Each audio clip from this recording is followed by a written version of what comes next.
बोलिए भाजपा रखिए। हमको चुनाव नहीं लड़ना है, लेकिन हमको ये नेतृत्व कर देना है। हमारी पार्टी ब्राह्मण को खड़ा करेगी, ये मान लीजिए उल्टा, हमारी पार्टी यादव को खड़ा करेगी और लालू यादव की पार्टी ब्राह्मण को खड़ा करेगी, तो यादव सब किसको वोट करेगा? ये है आज के जमाने में, आज के युग में पार्टी पॉलिटिक्स। अब भाजपा का नेतृत्व का मंच देख लीजिए, एक पुरुष पकड़िए, एक राजपूत उस मंच पर नहीं। बिहार चुनाव 2025 के नतीजों में बम्पर जीत मिलने के बाद बीजेपी ने अपने बागी नेताओं पर गाज गिरानी शुरू कर दी है।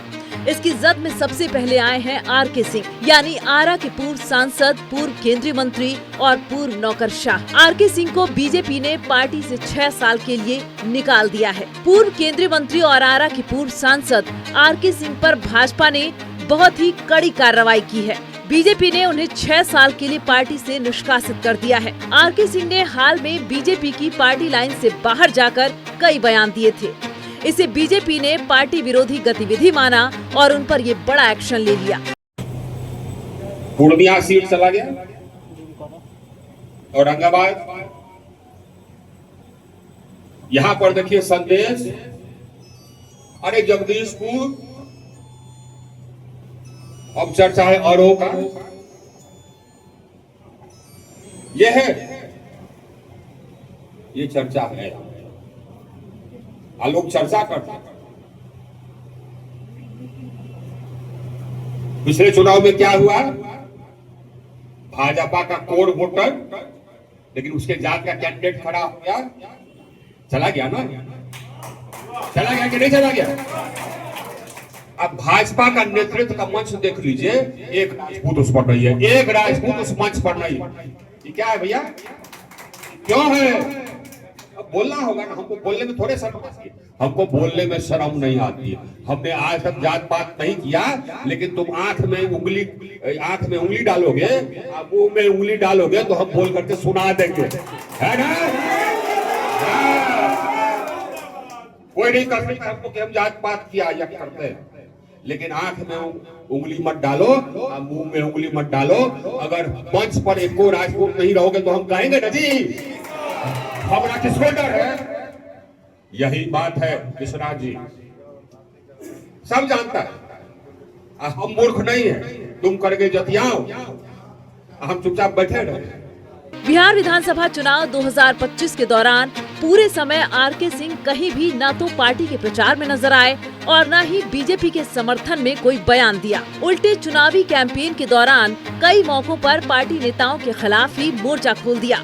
एक आध बार तो उन्होंने प्रशांत किशोर के बयानों का भी समर्थन किया। चुनाव के दौरान आर.के. सिंह के बयानों से बीजेपी बहुत ज्यादा असहज हो गई थी। आर.के. सिंह प्रधानमंत्री नरेंद्र मोदी के खास बताए जाते हैं। वे लंबे समय से बिहार की राजनीति में सक्रिय नहीं चल रहे थे।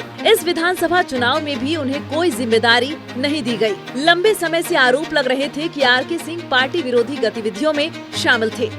उनके कुछ बयान भी पार्टी के लिए मुश्किल का सबब बन रहे थे। इस चुनाव के दौरान आर.के. सिंह द्वारा भाजपा नेताओं पर लगातार सवाल उठ रहे थे। आर.के. सिंह ने सम्राट चौधरी को तारापुर से वोट न देने की अपील करके पार्टी के लिए असहज स्थिति पैदा कर दी थी। इसके अलावा आनंद सिंह और विभा देवी जैसे विवादित या दागदार नेताओं को टिकट देने पर भी उन्होंने नाराजगी जताई थी। शाहाबाद क्षेत्र में प्रधानमंत्री नरेंद्र मोदी की चुनावी रैलियों में भी आर.के. सिंह नदारद रहे। बीजेपी को ये डर भी था कि राजपूत चेहरे का ये बगावती तेवर कहीं पार्टी के शाहाबाद रेंज के अलावा बाकी क्षत्रिय वोटों को नुकसान न पहुंचा दे। इसलिए बीजेपी ने चुनाव से पहले पवन सिंह को अपने पाले में कर आर.के. सिंह की बगावत पर लगाम लगाने की पूरी कोशिश की। नतीजा बीजेपी के पक्ष में ही गया। चुनाव के समय पार्टी ने किसी भी तरह की अंदरूनी कलह से बचने के लिए उन पर चुप्पी साध ली थी। कोई प्रतिक्रिया नहीं दी गई। लेकिन जैसे ही चुनावी नतीजे सामने आए, भाजपा ने आर.के. सिंह के खिलाफ कड़ी कार्रवाई करते हुए उन्हें 6 साल के लिए पार्टी से निष्कासित कर दिया। कल की काउंटिंग में मिली बम्पर जीत के बाद ये तय हो गया था कि अब बीजेपी अपने बागी नेताओं को नहीं बख्शने वाली। इसकी शुरुआत आर.के. सिंह से हो चुकी है।